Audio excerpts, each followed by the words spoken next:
Heydər Əliyev gəlirdi işə səhər, axşam gecə saat 12-də 1-də biz gedirdik. Arada saat 7-8-lə 7-8 arası o bir neçə saatlıq gedirdi evə. Evdə axşam naharını elirdi, təzədən qayıdırdı işə.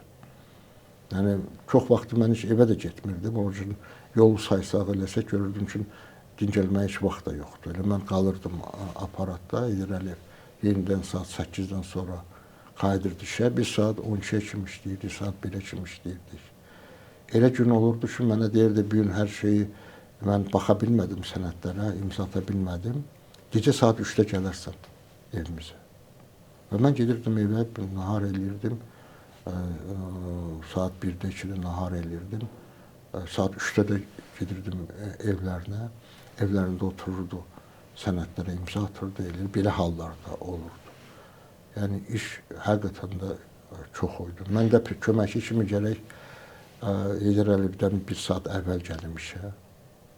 Gedəndən sonra çıxarsınız. Gedəndən sonra da bir saat sonra çıxın.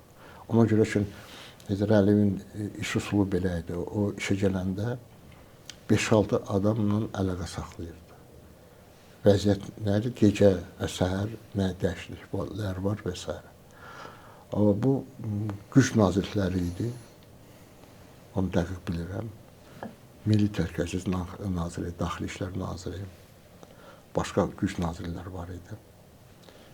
Bir də mən mütləq o siyahıda var idim. O gələndə mənə həmişə kabinetindən zəng eləyərdi. Əvvəlcə mən ona telefonla bir 30 dəqiqalıq, 40 dəqiqalıq məruzə eləyərdim.